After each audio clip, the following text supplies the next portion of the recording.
Hello everyone. सो आज हम देखेंगे mechanism of action and synthesis of para amino salicylic acid. Mechanism of action and synthesis of para amino salicylic acid के बारे में।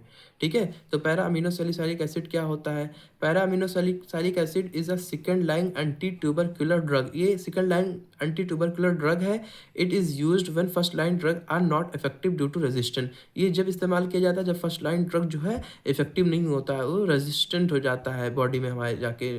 ठीक है, जैसे अब इसका जो है पैरा अमीनो सैलिसाइलिक एसिड का ये जो है क्या है, सैलिसाइलिक एसिड है और उसके पैरा पोजीशन पे अमोनिया लगा, इस वजह से ये पैरा अमीनो सैलिसाइलिक एसिड बन गया है। ठीक है, ये हमारा बेंजीन रिंग हो गया, COH एंड OH है। तो ये क्या हो जाएगा, हमारा सैलिसाइलिक एसिड हो जाएगा। और पैरा पोजीशन पे ये क्या होता है, ऑर्थो होता है, ये मेटा होता है, ये पैरा होता है। और तो ये पैरा पोजीशन पे क्या हो जाएगा, अमोनिया लगा, तो ये पैरा अमीनो सैलिसाइलिक एसिड हो जाएगा। अब इसका हम देखेंगे सिंथेसिस कैसे होता है। पैरा अमीनो सैलिसाइलिक एसिड का सिंथेसिस देखेंगे कैसा होगा।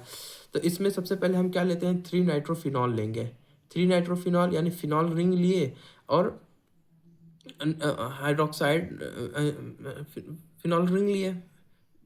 फिनॉल रिंग लिए और फिर उसके बाद में ये वन फिनॉल रिंग लिए, तो ये क्या हो जाएगा, ये 1 हो जाएगा, ये 2 हो जाएगा, ये 3 हो जाएगा। तो 3 पोजीशन पे नाइट्रो ग्रुप लगा हुआ, तो ये क्या हो जाएगा, 3 नाइट्रोफिनॉल हो जाएगा।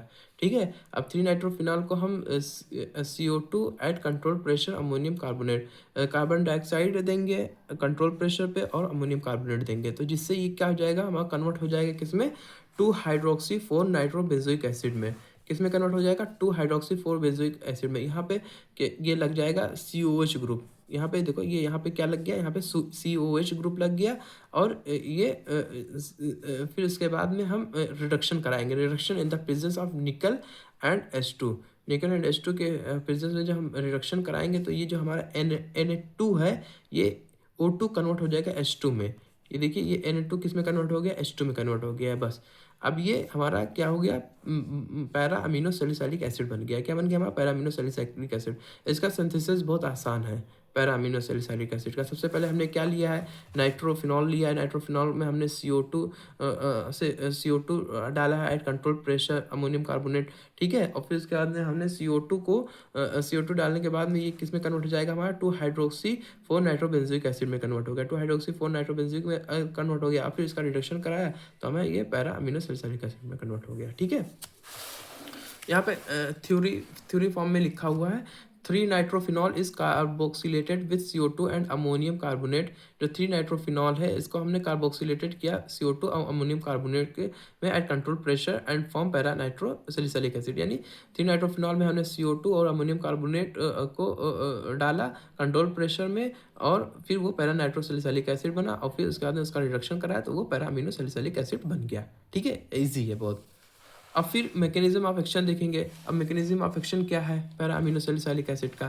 ठीक है, मैकेनिज्म ऑफ एक्शन क्या है, तो para amino salicylic acid is second line anti tubercular drug. ये second line anti tubercular drug है। ठीक है, जो ट्यूबरक्लोसिस बैक्टीरिया होता है ना, उसकी ग्रोथ को इनहिबिट करता है और उसको किल करता है। ठीक है, ये para amino salicylic acid which have same mechanism of action like dapsone sulphonamide antibiotics. इसका सेम मैकेनिज्म ऑफ एक्शन होता है जैसे डेप्सॉन का होता है, सल्फोनामाइड एंटीबायोटिक्स का होता है। ठीक है, अब इसका मैकेनिज्म ऑफ एक्शन देख लेंगे कैसे ये वर्क करता है। ठीक है, it works by inhibiting synthesis of folic acid. ये कैसे वर्क करता है, ये फॉलिक एसिड की जो सिंथेसिस है उसको इनहिबिट कर देता है। फॉलिक एसिड किस काम में आता है, folic acid required for DNA synthesis of bacteria. Folic acid जो है रिक्वायर्ड होता है DNA सिंथेसाइज करने के लिए बैक्टीरिया में। अगर बैक्टीरिया का DNA सिंथेसाइज नहीं होगा तो आगे ग्रोथ होगा, रिप्रोडक्शन होगा, बैक्टीरिया स्प्लिट करेगा, कुछ नहीं होगा, वहीं पे सब कुछ रुक जाएगा। बैक्टीरिया क्या हो जाएगा, प्रोटीन का फॉर्मेशन कर ही नहीं पाएगा, तो फिर बैक्टीरिया मर जाएगा। ठीक है, अब इसमें हम लोग देखेंगे कि इसका क्या मतलब प्रोसेस होता है। ठीक है, मैकेनिज्म ऑफ एक्शन कैसे काम करता है।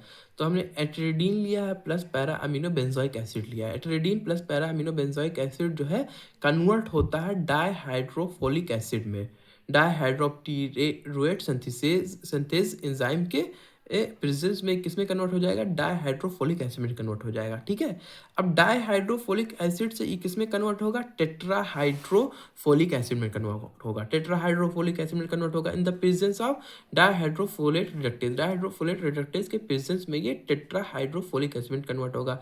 अब टेट्राहाइड्रोफोलिक एसिड से फिर ये अमीनो एसिड बनाएगा और फिर ये प्यूरिन एंड थायमिडीन बनाएगा। अमीनो एसिड से क्या बनेगा, प्रोटीन बनेगा। अब प्यूरिन एंड थायमिडीन से क्या बनेगा, डीएनए बनेगा। अब हमने क्या किया, हमने पैरा अमीनो सैलिसाइलिक एसिड को यहाँ पे लाके एंट्री करा दी यहाँ पे। ठीक है, जिससे ये क्या होगा, डाईहाइड्रोक्टिरेट सिंथेसिस एंजाइम जो है नहीं, इसको ये इनहिबिट कर देगा। क्या कर देगा, इनहिबिट कर देता। पैरा अमीनो सैलिसाइलिक एसिड इस एंजाइम को, डाईहाइड्रोक्टिरेट सिंथेसिस एंजाइम को इनहिबिट कर देगा, जिससे डाईहाइड्रोफोलिक एसिड बनेगा ही नहीं। जब डाईहाइड्रोफोलिक एसिड बनेगा नहीं तो टेट्राहाइड्रोफोलिक एसिड नहीं बनेगा। टेट्राहाइड्रोफोलिक एसिड नहीं बनेगा तो प्रोटीन नहीं बनेगा, डीएनए नहीं बनेगा। जब कुछ बनेगा नहीं, यहीं पे ही मैकेनिज्म ऑफ एक्शन जो है स्टॉप हो जाएगा, तो क्या होगा, बैक्टीरिया अपने आप डाई हो जाएगा, मर जाएगा। ठीक है, या मर जाएगा या फिर उसका जो वो रुक जाएगा। ठीक है, ग्रोथ रुक जाएगी। ठीक है, ग्रोथ रुकेगी, उसका तो कुछ देर बाद मर ही जाएगा।